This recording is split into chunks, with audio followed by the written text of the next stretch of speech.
Dear students, इससे पहले आपने क्वाड्रिलेटरल के अंदर पैरेललोग्राम और रोम्बस की प्रॉपर्टीज़ के बारे में पढ़ा।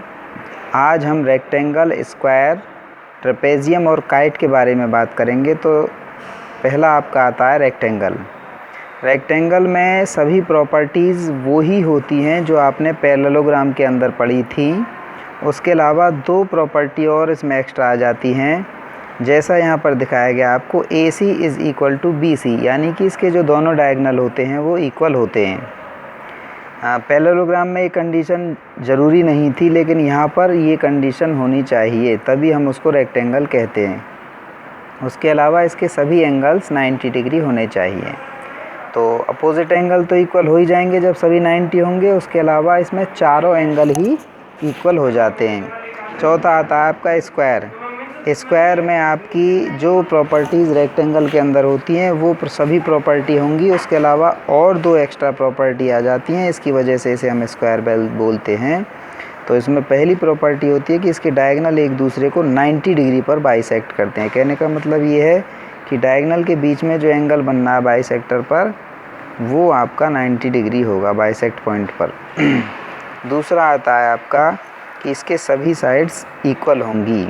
तो इस टाइप की क्वाड्रिलेटरल को हम स्क्वायर बोलते हैं। तो रेक्टेंगल की सारी प्रॉपर्टीज़ प्लस ये दो प्रॉपर्टी और आ जाती हैं। उसके अलावा पांचवी जो आपका क्वाड्रिलेटरल है वो है ट्रेपेजियम।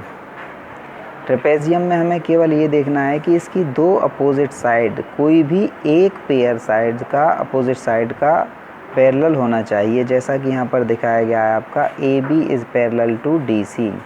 तो यदि दो साइड अपोजिट साइड पैरेलल हो जाती हैं तो उसे हम ट्रेपेजियम बोल सकते हैं। जब ये दोनों पैरेलल होंगी तो ये दोनों जो लाइन होंगी, बाकी की नॉन पैरेलल साइड्स बोलते हैं इनको, ये ट्रांसवर्सल लाइन की तरह यूज़ में आती हैं यहाँ पर।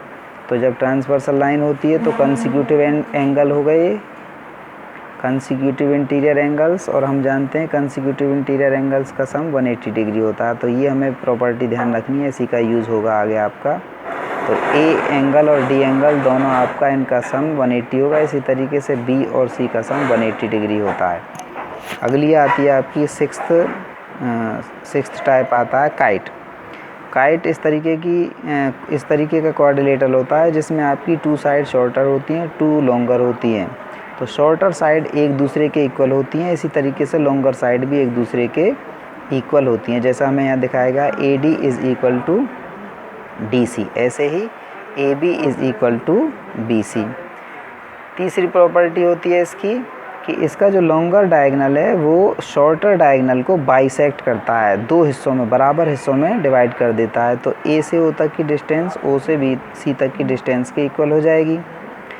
चौथी प्रॉपर्टी होती है कि इसकी जो शॉर्टर और लॉन्गर साइड के बीच में जो एंगल बनेगा वो अपने अपोजिट साइड के इक्वल होगा, यानी शॉर्टर लॉन्गर साइड के बीच बने दोनों एंगल एक दूसरे के इक्वल होते हैं।